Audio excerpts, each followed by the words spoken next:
Y les damos la bienvenida y las gracias a todos y todas los que están conectados y conectadas hoy día a este seminario de formación y educación financiera que hemos preparado junto a los profesionales. Le voy a dar la palabra a Carlos Castañeda, que es uno de los gestores del programa, y para luego darle el paso a María Angélica Carvajal, que es la que va a exponer hoy día. Les recuerdo, por favor, mantener sus micrófonos apagados. Muchas gracias. Dale, Carlos. Hola, buenas tardes. Primero, un cordial saludo y bienvenida a la segunda jornada ya del seminario en educación financiera. ¿Ya? Y antes de dar la entrada a María Angélica Carvajal, antes de presentarla, me gustaría hacer un breve resumen de lo que fue la jornada de la semana pasada del exdirector del Servicio de Impuesto Interno de la Dirección de Grandes Contribuyentes. ¿Ya? Qué presentación que resumo en 4 puntos. ¿Ya? El primero, ya que las estructuras tributarias que hoy día tiene el régimen, ¿ya? Donde aparece el régimen semi-integrado, que son empresas que deben llevar contabilidad completa, que tributan una tasa impositiva del 27%, ¿ya? Son contribuyentes que generan ingresos de más de 75.000 UF. El segundo es el régimen ProPyme, ¿ya? O 14D. Empresas que deben llevar contabilidad completa también, que tributan con una tasa impositiva del 25%, pero para los años comerciales 2020, 2021 y 2022, este es el último año, se estableció una tasa impositiva del 10%, ¿ya? Tributan en función de ingresos percibidos, ¿ya? Y gastos efectivamente pagados, ¿ya? Son contribuyentes que en los últimos 3 años generan ingresos superiores a las ingresos inferiores a las 75.000 UF y excepcionalmente en un año pueden generar un ingreso menor o igual a 85.000 UF. ¿Ya?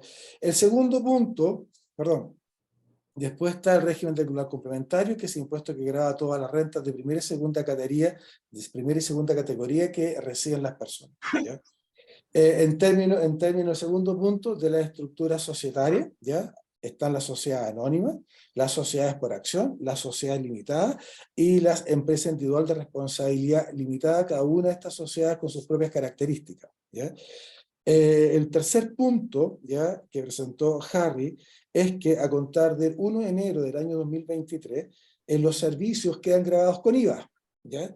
Estos servicios ya quedarán grabados con IVA en forma permanente, salvo las personas que tengan giros que tributen en segunda categoría y emitan boletos de honorario. Esto queda igual, ya, a como está ahora. Y las sociedades de profesionales que tengan profesionales afines o complementarios, ya, en el cual todos los socios aporten con su trabajo a la sociedad. Si alguno de esos socios solo aportó capital, no podrá hacer uso de esta franquicia tributaria, ¿ya? Y un cuarto punto de este resumen ya es la discusión que actualmente está en el Congreso de la desintegración del sistema tributario, ¿ya? En el cual busca que las empresas tributen en forma independiente respecto de las personas, vale decir, el crédito que hoy día otorga el impuesto que pagan las empresas ya no sería extensivo a las personas, donde se espera que estos de avanzar tengan también una menor tasa, ¿ya? Entonces, en resumen, ya el tema del régimen tributario para ProPyme, para semi-integrado y global complementario, el sistema de sociedades, ya la extensión del impuesto que grava el IVA a contar del 1 de enero, ya que es re importante ese asunto, ya, y la reforma tributaria que hoy en día está en el Congreso. Son los 4 puntos que se revisaron en la jornada anterior. Ahora quiero dar la bienvenida a María Angélica, ¿ya? Que hoy día ella va a exponer el tema de obligaciones y franquicias tributarias para trabajadores dependientes, trabajadores independientes, empresarios individual y empresa en general. María Angélica es contador auditor de la Universidad de Santiago, tiene una tremenda experiencia en estos temas. María Angélica, bienvenida y parta. Muchas gracias, Carlos, y muchas gracias a todos los asistentes por darse la instancia y el tiempo para escuchar de estos temas. que muchas veces son temas bastante híbridos, no son muy entretenidos, pero muy necesarios, ¿no es cierto? Tener conocimiento, aun cuando digamos, el campo de ustedes es muy distinto, es necesario tener los conceptos básicos para entender estas materias. Hoy día yo les voy a hablar respecto de la tributación, de las obligaciones y franquicias que tienen los trabajadores dependientes, los trabajadores independientes y los empresarios individuales. Y voy a partir por comentar o por hacer la primera distinción entre los contribuyentes de primera categoría y los contribuyentes de segunda categoría. La distinción se hace básicamente por el tipo de ingresos que tienen los contribuyentes. Entonces, si los ingresos se obtienen, digamos, se obtienen de fuentes donde prima el capital, estamos hablando de contribuyentes de primera categoría, mayoritariamente empresas. Cuando los ingresos que se obtienen, o para la obtención de estos ingresos ha primado el esfuerzo personal de personas naturales, ¿no es cierto?, están afectos al impuesto de segunda categoría. Y acá en este rango encontramos a los trabajadores dependientes, los trabajadores independientes y también las sociedades de profesionales, aun cuando estas últimas pueden tributar en primera categoría.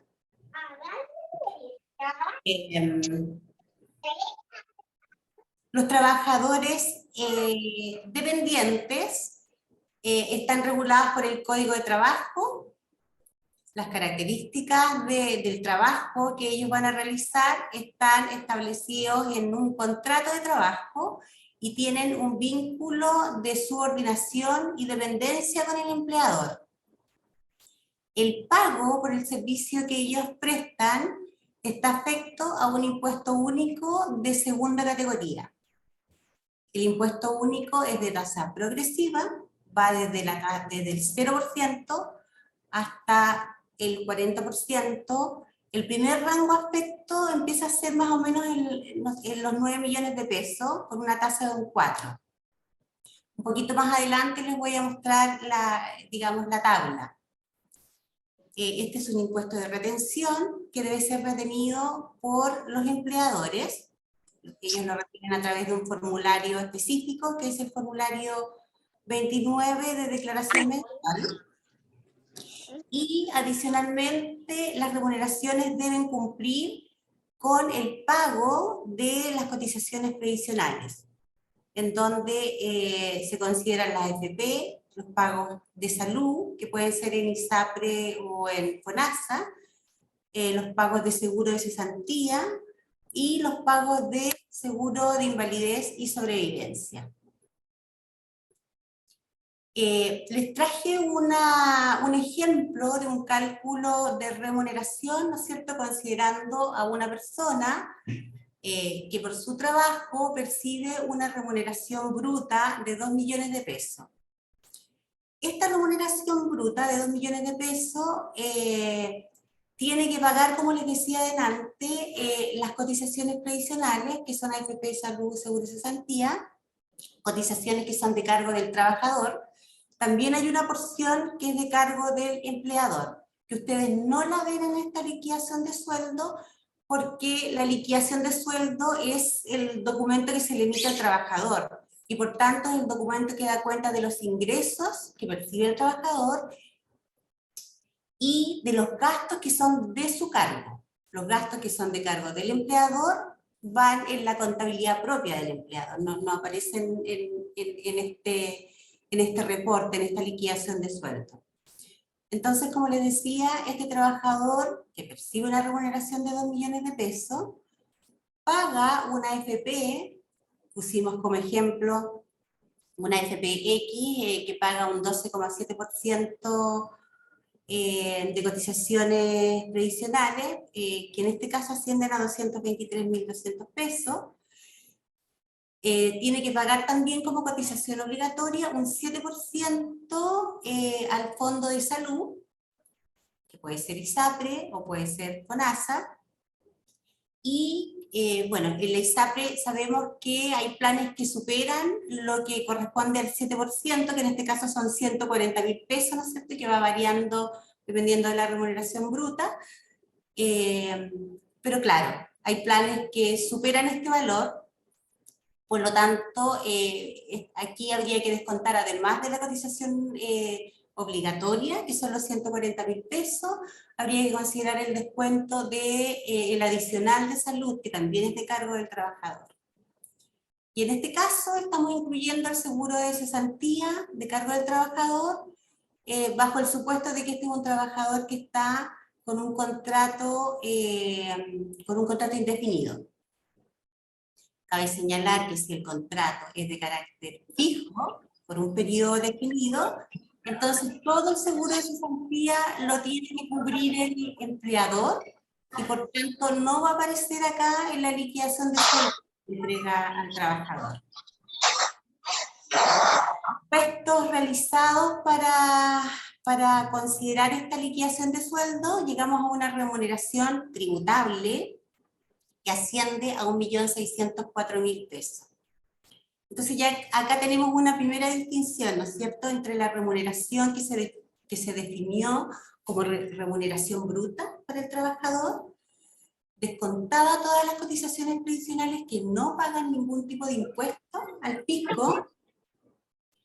Esa es la razón por la que se descuentan, y que, ¿no es cierto?, con esta resta, con estos descuentos, nosotros llegamos a una base tributable, una remuneración tributable que en definitiva es el monto que va a estar afecto a impuesto único de segunda categoría, que va en un tramo que ya se los voy a mostrar. En este caso, esta remuneración cae en el tramo del 4%, por tanto, el impuesto les queda en 32.000 pesos, 32.425, quedando la remuneración líquida en 1.592.000. Cabe señalar que hay topes de remuneración, tanto para, digamos, para las cotizaciones previsionales en particular. Son 81 UEFs. Para el cálculo de las cotizaciones previsionales, 81 y para el cálculo del seguro de cesantía son 120 UEFs también. Lo que quiero decir en definitiva es que si la remuneración que se le paga al trabajador es de 8 millones, el descuento que se hace del porcentaje que va a FP, que va a salud, que va a cesantía, no va en relación a 8 millones, sino que va a ir en relación al tope. ¿No es cierto?, que en este momento está en un monto aproximado a los 2.700.000 pesos. Entonces, con todos los supuestos que les comentaba, la remuneración de este trabajador queda en 1.592.375, y bajo el supuesto de que no percibe ningún otro ingreso, ningún tipo de otro ingreso, la tributación de esta persona está cumplida de manera mensual y no necesita presentar un formulario de declaración anual, un formulario que nosotros conocemos como el formulario 22, que se declara y paga en abril. Voy a avanzar. Esta es la tabla de las tasas de impuesto único de carácter mensual. Se escucha de pronto un micrófono por ahí.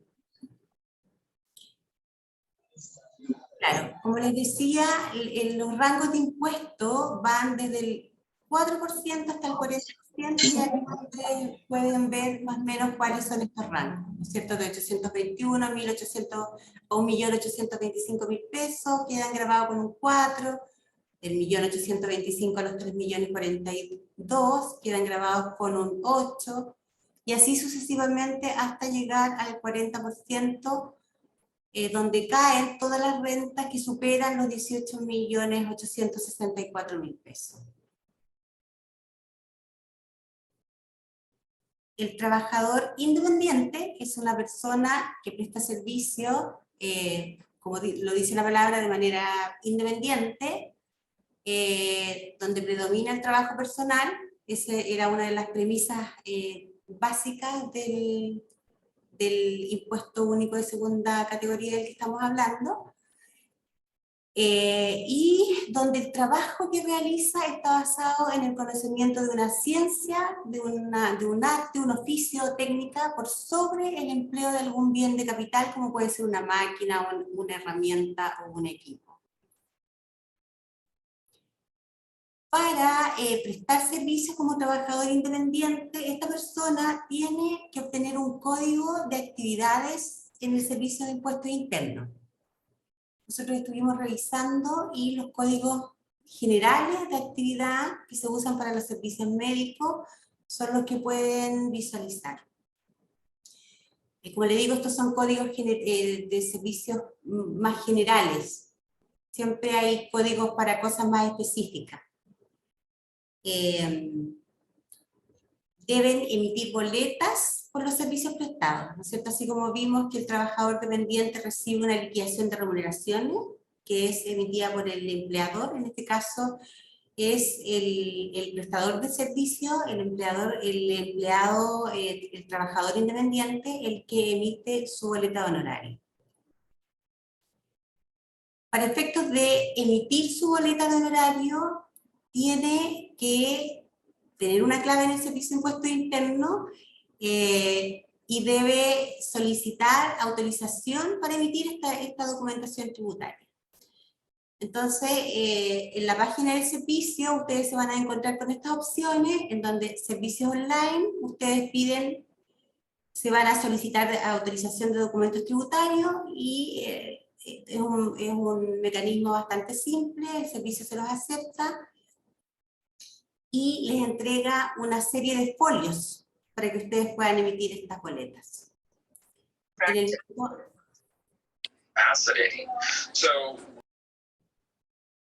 Cuando van a emitir las boletas, la misma opción, servicio online, ¿no es cierto? Eligen la opción que corresponde, que en este caso sería por contribuyentes.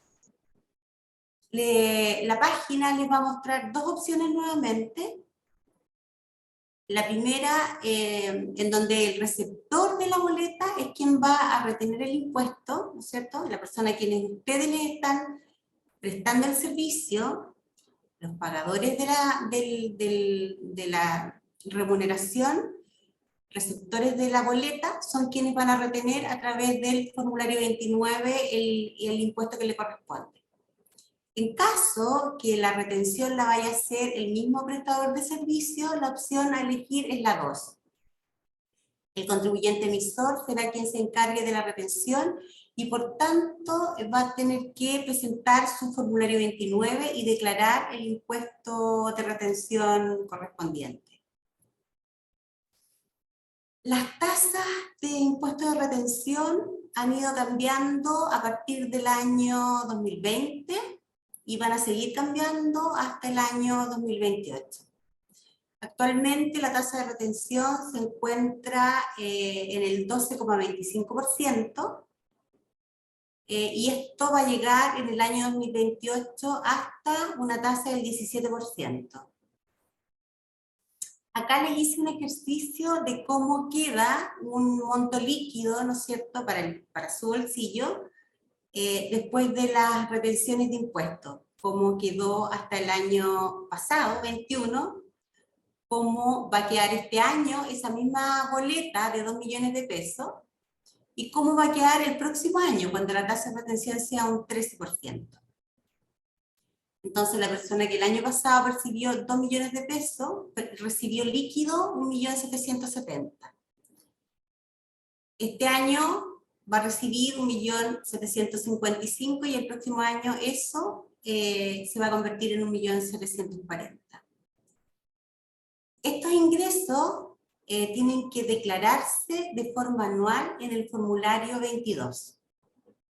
No nos pasa lo mismo en este caso, que era lo que yo les comentaba, que pasa con las remuneraciones.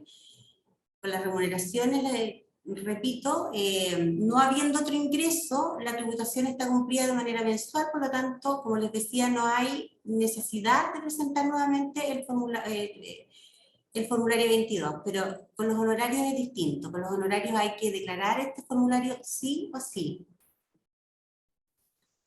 Entonces, antes de mostrarles un ejemplo de lo que es la declaración del formulario 22, voy a retomar un comentario que hacía en la presentación de Harry, ¿no es cierto?, donde él explicaba sobre el impuesto global complementario.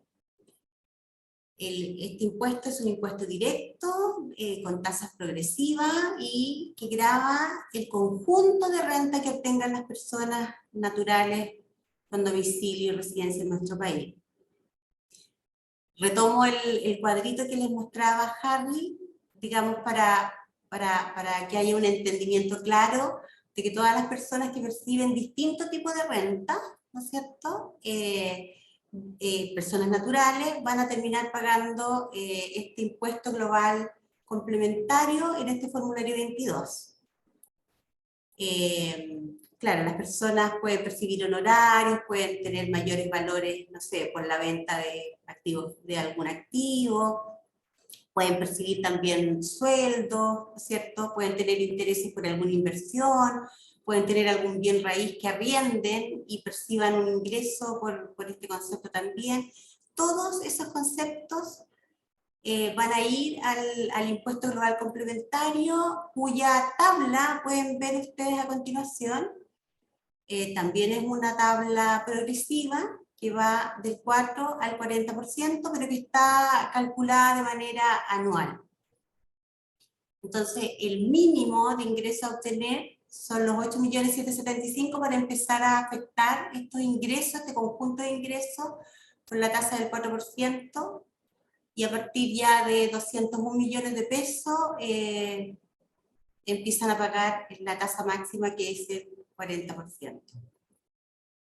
Acá yo tengo un ejemplo de lo que correspondería al pago de impuesto global complementario para una persona que recibe estos 2 millones de pesos. En los 12 meses obtuvo o emitió una boleta por 2 millones de pesos.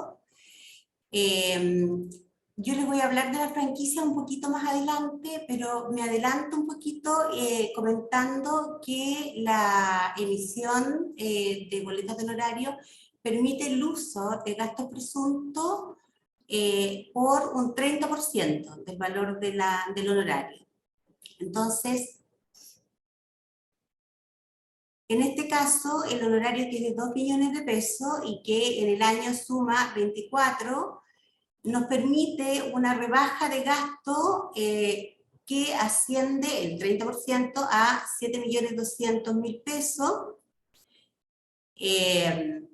y que deja finalmente el monto por el cual va a tributar la persona, que repito, emitió esta boleta por 2 millones de pesos, que suma 24 en el año, deja la base imponible en 16.800.000 pesos. O sea, es una buena franquicia para usar para todos aquellos emisores de boletas de honorario. Esta boleta, si me voy un poquito para atrás para recordarles, la boleta este año pagó 245.000 pesos, ¿no es cierto?, cada una de las boletas. La suma de esos 240.000 pesos, 245.000 pesos, sumó un total de 2.940.000 pesos en impuesto único en el año. Acá es la misma persona que declara esta misma boleta de 2 millones de pesos, pero que está haciendo uso de la opción de imputar, en vez de estos gastos presuntos, el 30% de los gastos presuntos, tiene la opción de imputar gastos efectivos. La diferencia entre hacer uso del gasto presunto y el gasto efectivo es que el gasto efectivo hay que siempre, hay que ser bien ordenado, porque hay que tener los respaldos, hay que llevar un registro. Para efectos de tener estos registros hay que tener digamos, aprobación de folio de parte del servicio para poder imprimirlo en hojas foliadas, que es un mecanismo de nuevo súper sencillo y que es muy similar a la forma en como nosotros pedíamos folios para emitir las boletas de honorario. se piden los folios para emitir hojas timbradas, hojas foliadas. En estas hojas nosotros vamos registrando todos estos gastos y vamos guardando todos los respaldos de todos los gastos, que a veces no es tan fácil, ¿no es cierto? Pero si nosotros vemos que tenemos gastos importantes y que pueden superar el 30% de los gastos presuntos, claro, ahí vale la pena hacer el esfuerzo y guardar estos respaldos y tener este registro para efectos de demostrar este gasto que es superior al 30% del gasto presunto. En este caso, para efectos de ejemplo, nosotros pusimos un 50% de gasto presunto. Entonces, si nos vamos a la comparación de cómo nos quedaría la tributación de la persona que usó el gasto presunto versus la persona que usó el gasto efectivo, la base imponible de la persona que usó el gasto presunto, como era solo de un 30% de los 24 millones que tenemos en el ejemplo, quedó en 16.800.000. Y la persona que usó el gasto efectivo, que fue un poquito más ordenada, que guardó los respaldos, qué sé yo, quedó con una base de 12 millones de pesos. Y bueno, las diferencias, recordemos que ambas personas pagaron el mismo impuesto porque emitieron una boleta por 2 millones de pesos, por lo tanto pagaron un impuesto de 245.000 pesos mensuales. Por lo tanto, las dos personas van a rebajar, ¿no es cierto?, de su declaración los 2.940.000, que es la suma de los impuestos pagados durante el año. Y esto finalmente va a redundar en que la persona que usó el gasto efectivo va a tener una devolución de 2.619.000 versus la persona que usó los gastos efectivos, rebajó los gastos efectivos, y que por tanto va a tener una devolución un poquito mayor. Pero eso es básicamente por la rebaja, por la diferencia que se generó en la base imponible a declarar. Obviamente, si esta persona obtuvo otros ingresos, se declara ese conjunto de otros ingresos en esta misma declaración. Entonces, ese conjunto de otros ingresos se van a sumar y van a incrementar esta base imponible. No sé, por ejemplo, tenemos acá la remuneración percibida, remuneraciones percibidas, ¿no es cierto?, en el caso de que la persona haya emitido boletas de honorario y además tenga un trabajo y perciba remuneraciones. También puede ser el caso de una persona que emita boletas de honorario y tiene un bien raíz que arrienda y percibe ingresos por arriendo que van a ir en otra línea.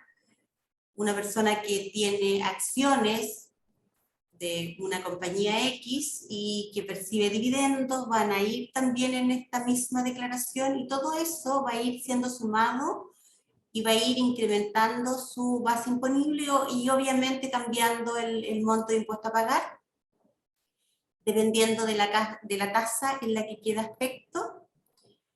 Pero también va a tener la opción en esta misma declaración de ir descontando los créditos que cada una de estas rentas le va a permitir descontar.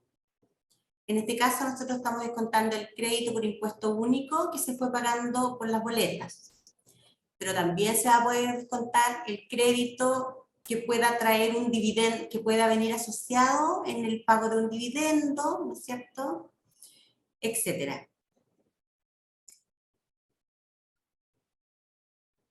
Como les decía, les voy a hablar también de los beneficios o franquicias que tienen los trabajadores dependientes o independientes, pero hasta aquí saber si hay alguna duda en relación a lo ya comentado.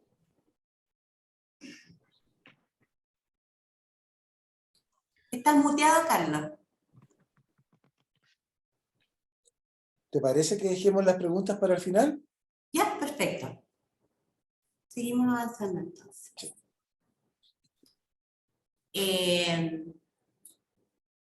Entonces, dentro de los beneficios o franquicias que se tienen como trabajadores dependientes o independientes, una de las más interesantes hasta ahora se refiere a la rebaja de los intereses pagados por créditos con garantías hipotecarias. Para todas las personas cuyas rentas no superan las 90 UTAs, que suman aproximadamente un monto de 60, y alcanza la suma de 65.721.000 pesos, la rebaja asciende a 5.841.888. Las personas cuyas rentas van entre los 65 millones y los 131 millones de pesos tienen acceso a una rebaja que empieza más o menos en los 5.352.000 a 481. Esto es inversamente proporcional, porque a mayor renta el beneficio es menor. Y si la persona tiene una renta que supera las 150 UTA, ya pierde la posibilidad de hacer uso de este beneficio. Importante señalar que este beneficio solo le aplica a los trabajadores dependientes.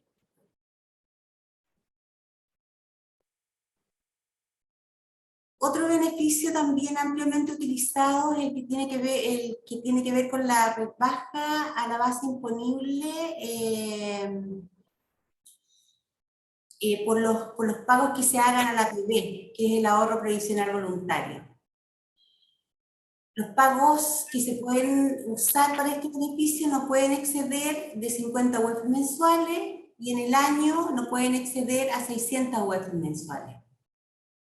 Este sí es un beneficio que le aplica a ambos tipos de trabajadores, dependientes e independientes. Después tenemos un crédito que tiene un beneficio, digamos, más pequeño, pero no tendría razón perderlo si es que uno tiene la opción de utilizarlo, ¿no es cierto? Que es el crédito por gastos educacionales de los hijos, beneficio que asciende a 4,4 UF, que son 152.654 pesos por cada padre, ¿no es cierto? Lo puede usar la mamá y el papá. Esto está limitado también a que el padre y la madre no superen una renta anual de 27,5 millones. O sea, en realidad es para rentas bajas, pero siempre es bueno conocerlo. También aplica para los trabajadores dependientes y los trabajadores independientes. Tenemos otro beneficio que también es de interés para aquellas personas que tienen un bien raíz y que lo venden, ¿no es cierto?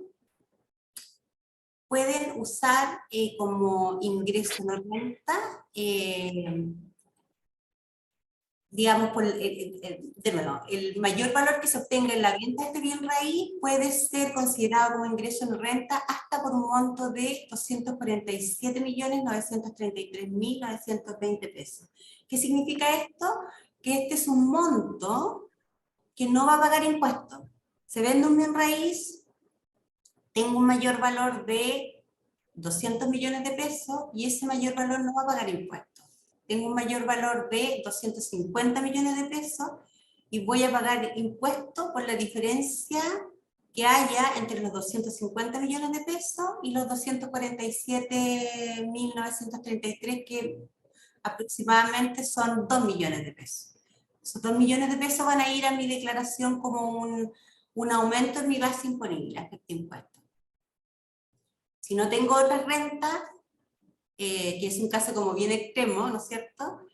Si solo tuve rentas por esta venta de este bien raíz y por tanto el mayor valor que generé fueron 250 y por tanto en la diferencia con los 247.933 me quedaron 2 millones, son tributables, irían a mi formulario 22, lo tengo que declarar, pero también quedaría exento de impuesto porque está bajo los 8 millones de la tabla de impuesto global complementario que yo les mostraba, que es la tabla en donde, digamos, en donde están definidas las tasas de acuerdo al nivel de renta que obtenga la persona natural. También es un beneficio que aplica para los trabajadores dependientes e independientes. Y por último, está la rebaja que ya les mencioné anteriormente cuando les explicaba sobre la emisión de las boletas de honorario, la rebaja del 30% al que tienen derecho las personas que emiten boletas de honorario, los trabajadores independientes. Hay que señalar que esto tiene un tope anual también que asciende a más o menos en pesos 10.954.000 pesos, que son 15 UTA. Como les decía, esta es una opción que solo le aplica a los trabajadores independientes. Les dejo mencionados solamente algunas, este beneficio o franquicias que aplican por ciertas donaciones. Cada donación que pueda hacer una persona natural está establecida en una ley específica para cada tipo de donación. Por lo tanto, en la medida de que alguna persona pueda interesarse en realizar alguna de estas donaciones, digamos, nos pueden consultar por interno y lo podemos ver específicamente a cada una de ellas, porque cada una de ellas es un mundo en cuanto a los requisitos que se tienen que cumplir y la forma en que se tiene que hacer la donación.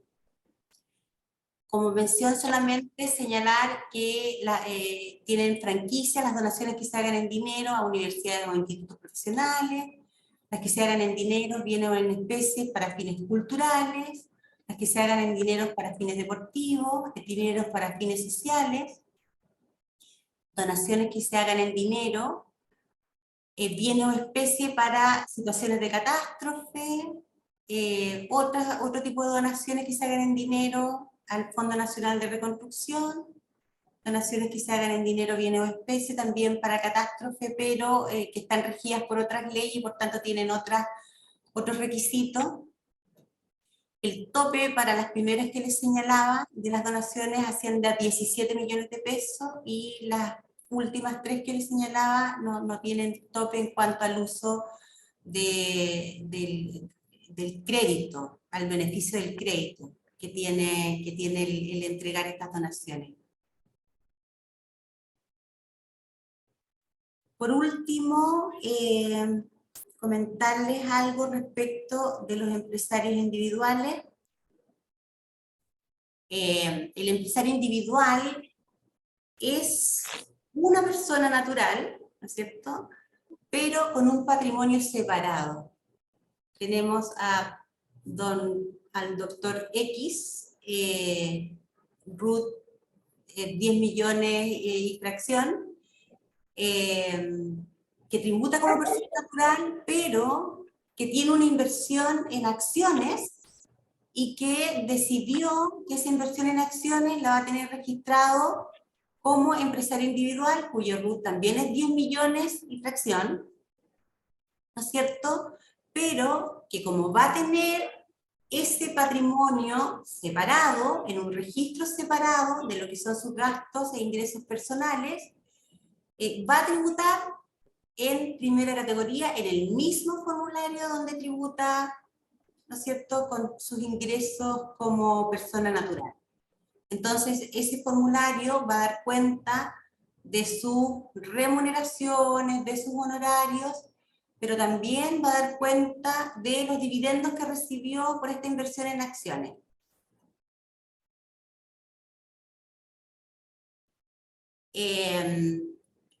Esta inversión que la persona decidió registrar de manera separada de su patrimonio personal, tributa en primera categoría,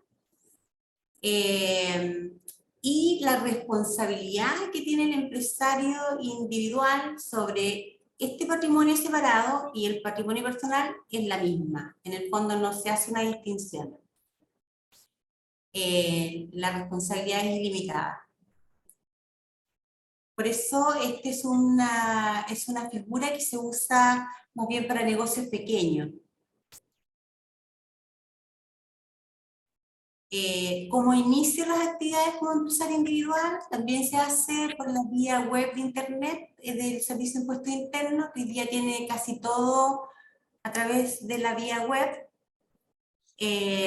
a través del menú de registro de contribuyentes, se van a las opciones de inicio de actividades, bueno, ahí eligen el código que le corresponde a la actividad que ustedes van a realizar. Hay un código muy conocido que es para estos patrimonios, para cuando se quiere separar inversiones, ¿no es cierto? Que es un código que se refiere a un fondos de inversiones y algo. También tienen que pedir autorización para llevar hojas foliadas.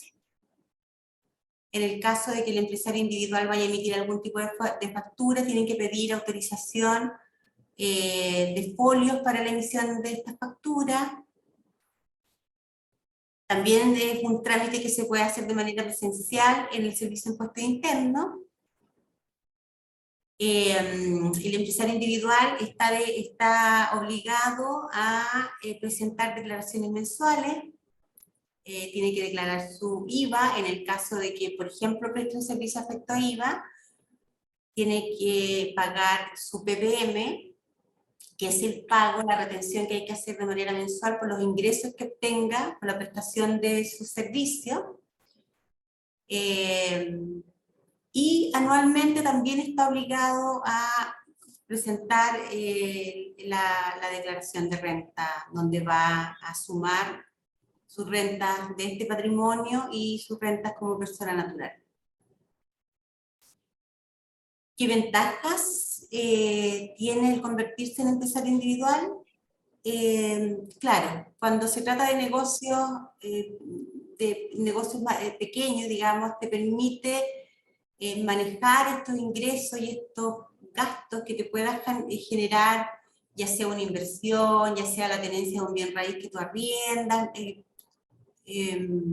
negocios pequeños te permite tener un mejor control de estos ingresos y gastos al llevarlo, ¿no es cierto?, de esta manera. Las tramitaciones que hay que hacer para constituirse como un empresario individual son simples, por lo tanto, si alguien quiere comenzar un negocio pequeño, digamos, de manera fácil, de manera rápida, y que no te implique demasiadas, no te exija demasiadas obligaciones tributarias, como llevar contabilidades completas, qué sé yo. Este es un mecanismo que te permite, que te da esas opciones. Decir además que como el empresario individual va a tributar como empresa, en definitiva, va a estar en alguna de las dos opciones que le comentaba Harry la semana pasada. O va a tributar en el régimen semi-integrado con tasa del 27%, o va a tributar como pyme con tasa del 25%. También recordar que las pymes hasta este año tributan con la tasa del 10%. Y los ingresos que genere esta sociedad van a tributar en primera categoría, y en global complementario van a tributar en la medida de que estos ingresos se vayan distribuyendo a la persona natural. Situación que permite también, por ejemplo, si no todos los ingresos que la sociedad facturó fueron pagados en el año, esto de alguna manera, si eres pyme, te va a permitir tributar en el año en que tú realmente recibas ese ingreso. Pasa generalmente en diciembre, que se genera un desfase entre los montos que yo facturé en diciembre y que me pagan, no sé, el 2, 3, 4, 5 de enero, y que si yo distribuyo la totalidad del ingreso que yo obtuve, tendría que pagar el impuesto de primera categoría y el impuesto global complementario, pero que en este caso me va a permitir pagar el impuesto correspondiente a la parte que a mí no me han pagado, que yo no podría en definitiva distribuir ese año, pagar el impuesto correspondiente a ese monto el año siguiente. quisimos hablarle del empresario individual porque de alguna manera, como les decía, ayuda a personas que tienen estos activos, que les permite hacer una diferenciación, ¿no es cierto? Si yo tengo un bien raíz que arriendo como persona natural, va a ir directamente a mi lugar. Si yo lo tengo ordenado en un empresario individual, también voy a poder ordenar y correlacionar el ingreso que yo voy obteniendo por las rentas de este bien raíz con el momento en que a mí me lo pagan y por tanto correlacionar el pago de impuestos a la fecha en que yo recibo los flujos. ¿Y qué desventaja le vemos al convertirse en empresario individual?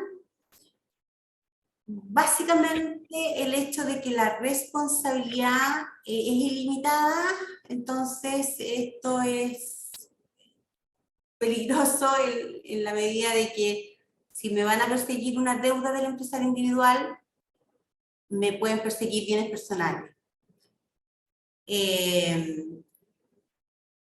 También tiene como desventaja, ¿no es cierto?, acceso a financiamiento, porque el empresario individual está pensado para negocios pequeños, por lo tanto es más restrictivo también el financiamiento que nosotros podemos obtener. Claro, y finalmente decir que si el negocio crece mucho, siempre es fácil poder convertirse en otro tipo de sociedad.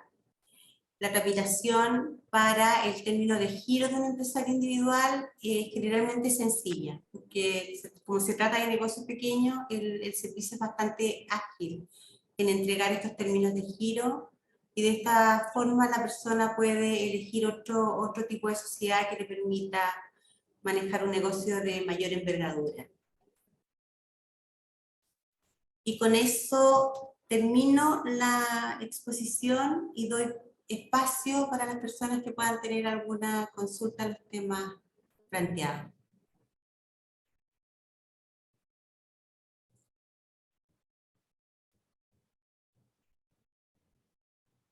¿Alguna pregunta? Sí, estoy mirando las preguntas que están en el chat.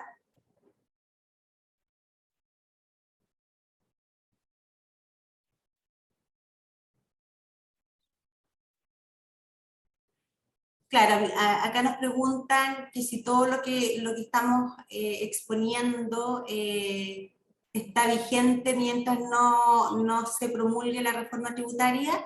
Yo diría que de los temas planteados no hay modificaciones que puedan que puedan estar afectadas por la reforma tributaria. No sé si, Carmen, tú que estás por ahí, visualizas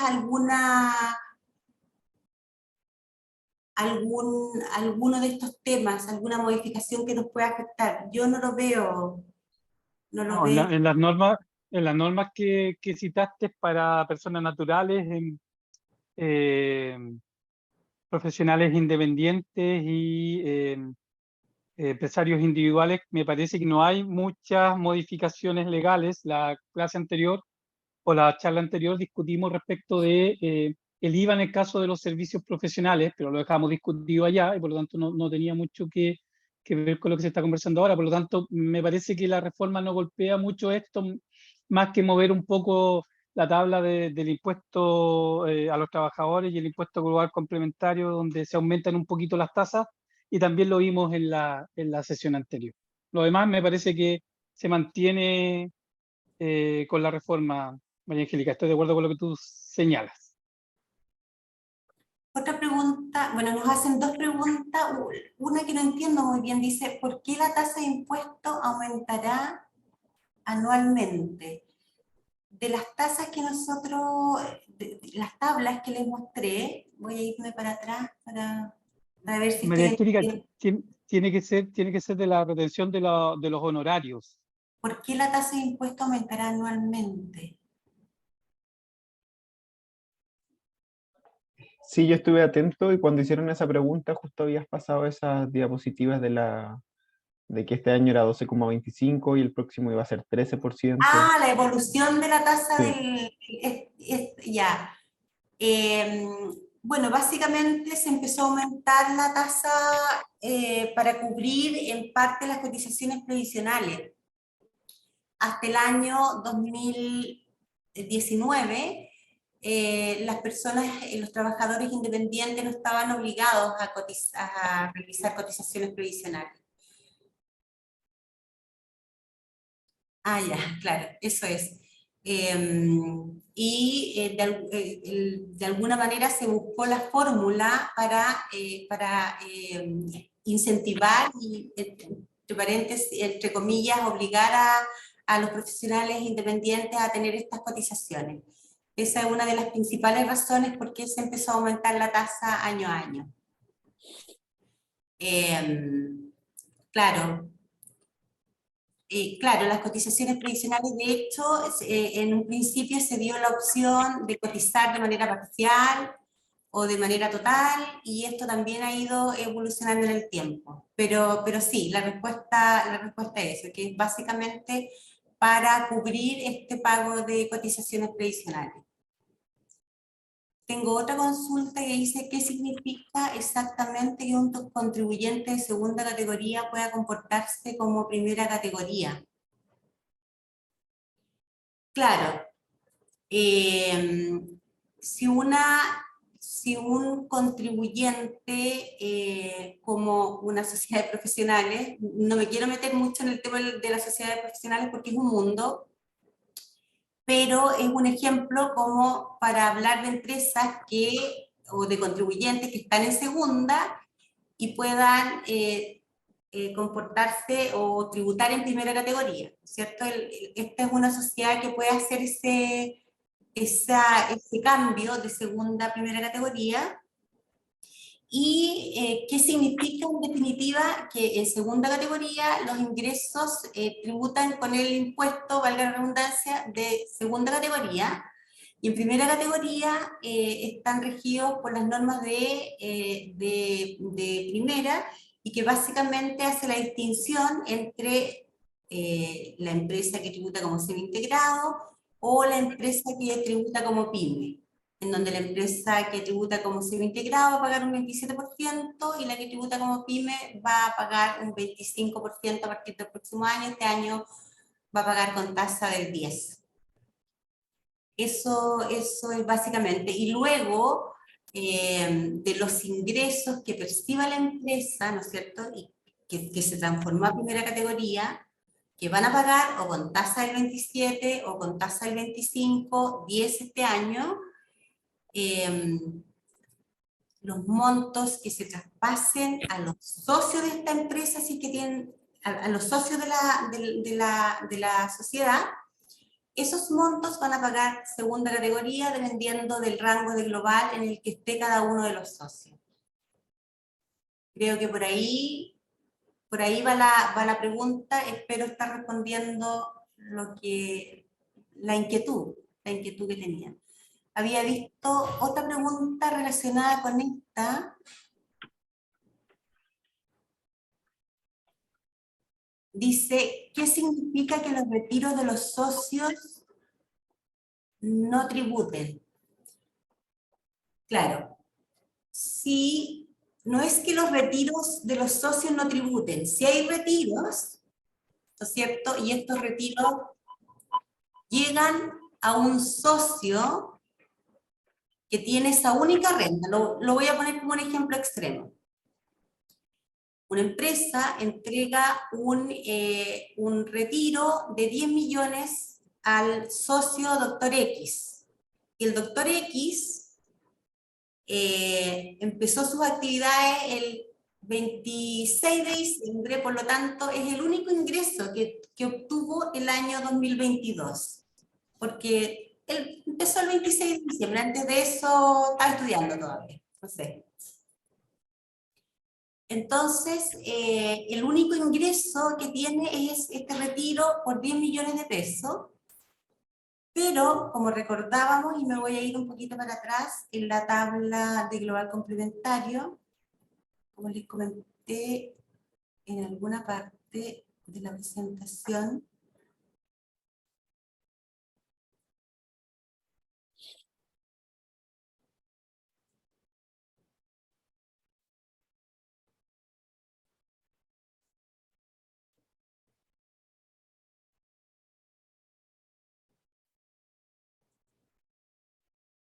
Paciencia, ahí está.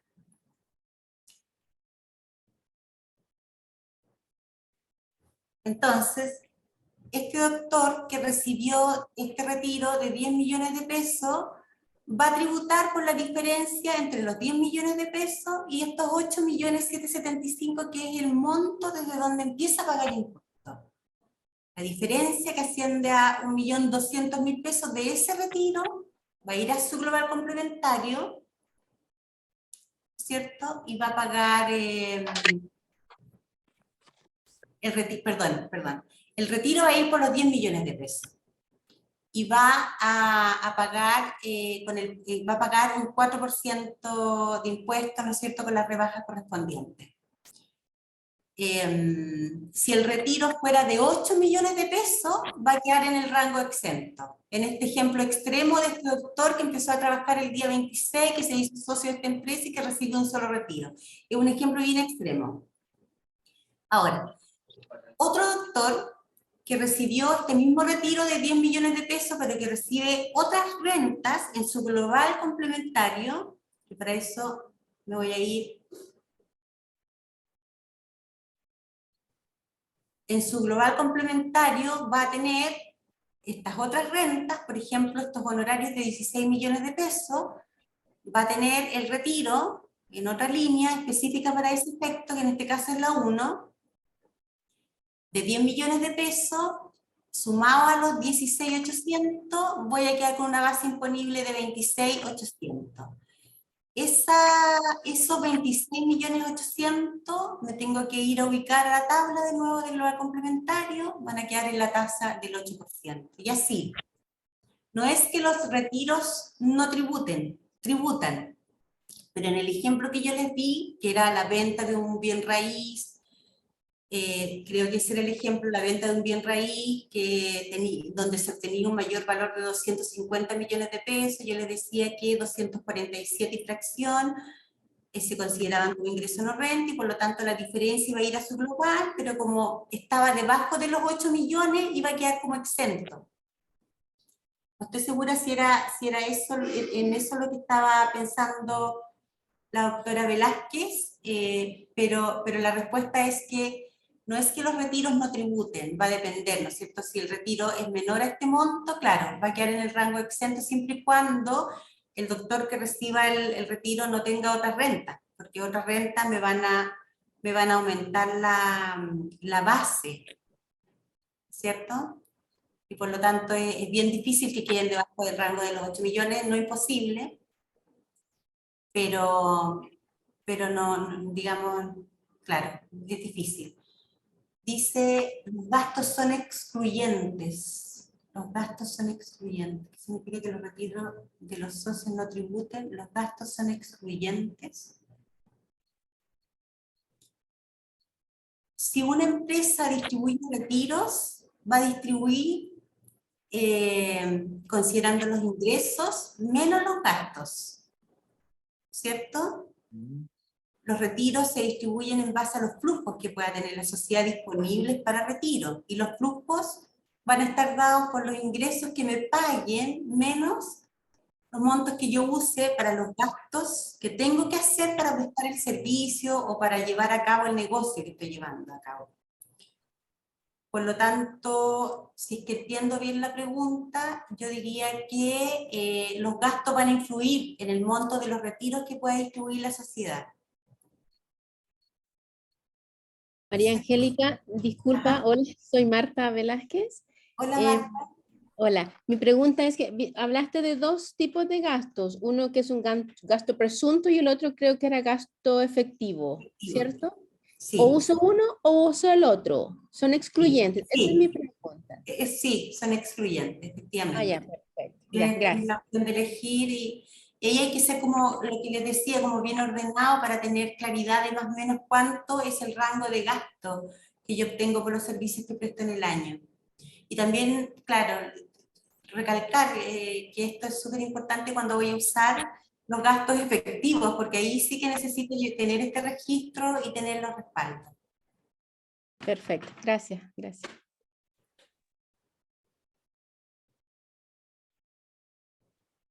Estoy leyendo el resto de las preguntas.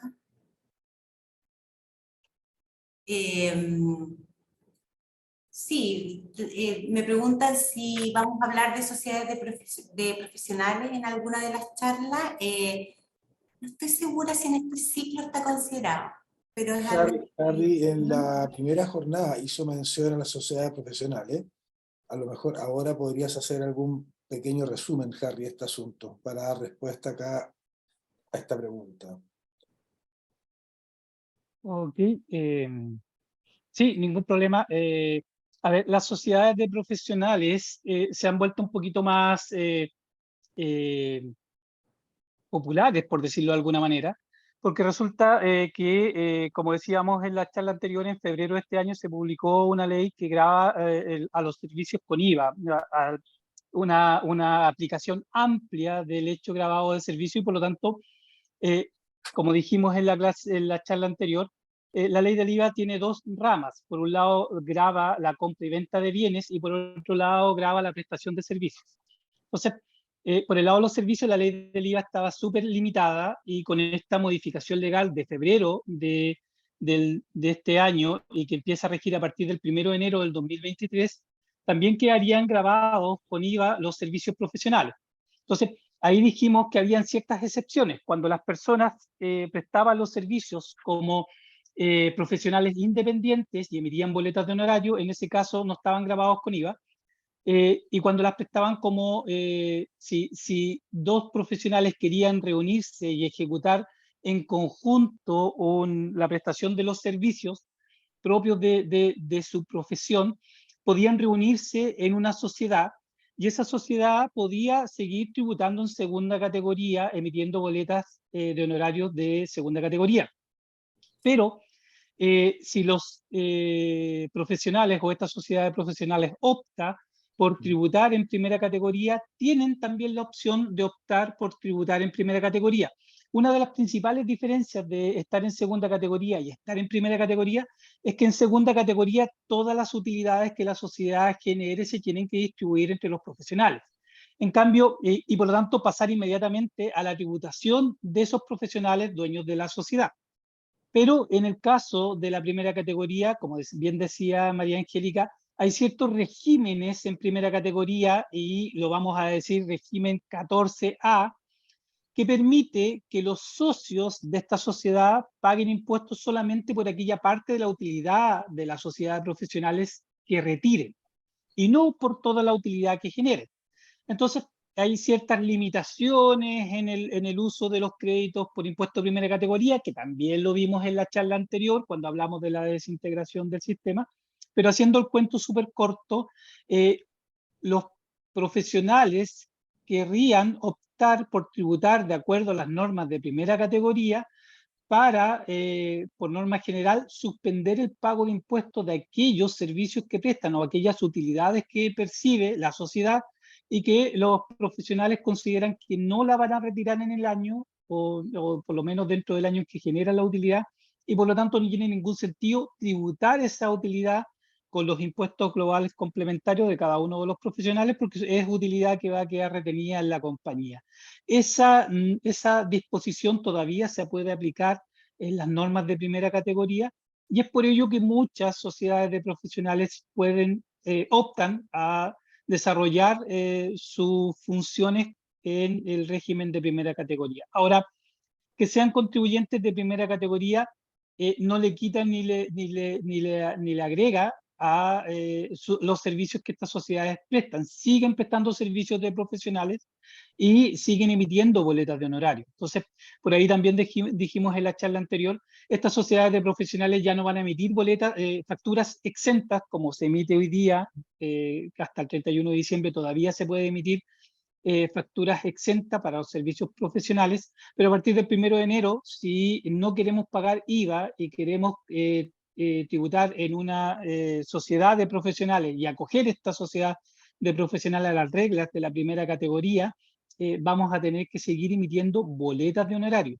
Y por ahí también quedó, y se hizo una pregunta en la sesión anterior, si una sociedad que ya había emitido o tenía otros giros, que había emitido facturas o tenía otros giros, podía acogerse a las normas de sociedad de profesionales, y en principio sí, sí se puede, no hay limitaciones al respecto, pero por ahí el Servicio de Impuestos Internos está sacando ciertos pronunciamientos que hace que esto sea un poquito complejo de llevar en conjunto, porque alguien le preguntó al servicio, mira, yo tengo una sociedad de profesionales, pero a la vez hago inversiones.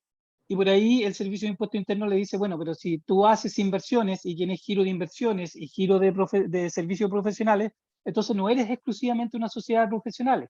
Y en ese sentido no es tan claro que se te pueda aplicar las exenciones de la ley del IVA. Así que por ahí el Servicio de Impuestos Internos nos envía una señal de que si queremos tributar como sociedades profesionales en primera categoría, emitir boletas, no pagar el IVA y además acogiéndonos a la posibilidad de administrar nuestra carga tributaria en función de los retiros que nosotros hagamos y no de todos los ingresos que genera la sociedad de profesionales, sería conveniente contar con una sociedad relativamente nueva o que no esté contaminada por la emisión de facturas en periodos anteriores. Don Carlos, esa es un resumen más o menos de lo que vimos en la sesión anterior.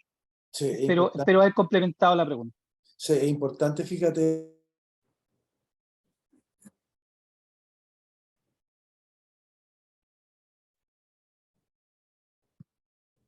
Dejé de escuchar.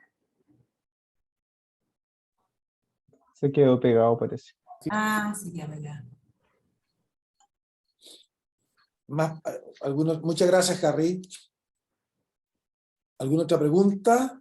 Sí, en honor al tiempo, responder como rapidito lo que quedaba. Por ahí preguntaba el doctor Baseman si las charlas, cursos, lo que se paga por curso, diplomado, posgrado, ¿Ya? pueden descontar como gasto, y sí, la respuesta es sí, ¿cierto? Si tiene un empresario individual, si emite boletas de honorario y quiere hacer uso del gasto efectivo, la respuesta es sí, totalmente sí. También preguntaban por ahí si la pensión mensual de un jubilado se incluye para el cálculo del impuesto global complementario. Si lo único que recibe es una pensión mensual, no está obligado a hacer un formulario 22 porque el impuesto único que pagan estas pensiones lo retiene la entidad pagadora. Viene pagado. Sí, claro, pero si reciben además de la pensión otros ingresos, tienen que incluirlo, porque hay que reliquidar el impuesto único con el impuesto global complementario. Esa es como mi respuesta. Además está decir que cualquier consulta adicional que pueda surgir, encantados nosotros de poder responder, inquietudes específicas, ningún problema. No sé, me imagino que les irán a dar nuestros correos para que se puedan comunicar con nosotros y como les decía, felices de responder cualquier consulta de esta presentación o de los temas que están en boga hoy día de sociedades profesionales u otros que les pueda interesar. Bueno, con esto estamos terminando la segunda jornada del seminario en educación financiera y los quiero invitar para la próxima semana con José Miguel Prieto, quien va a exponer reorganización del patrimonio familiar y el gran tema de sucesión, donde en mi opinión, en respecto a las sucesiones, hay que ocuparse más que preocuparse. Muchas gracias y nos vemos el próximo jueves. Gracias. Gracias, María.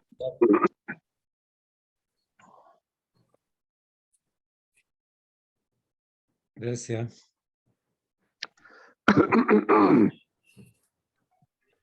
Sí, muchas gracias, Carlos, muchas gracias, María Angélica. Estamos invitados, como le decía, a las próximas jornadas, que quedan todavía 4 jornadas, así que hay harta información y hartas cosas que aprender todavía. Así que estos, como les decía al principio por el chat, estas grabaciones van a estar subidas al canal de YouTube, todavía no suben la anterior. Entonces, en la medida que las vayan subiendo, se van van a ir publicando, estén atentos a las redes sociales o a las páginas del canal de YouTube del Regional Santiago. Y Vale, eso, Diego. muchas gracias por su asistencia, así que nos estamos viendo en otra sesión. Próximo jueves. Gracias. Chao, chao. Chao, chao.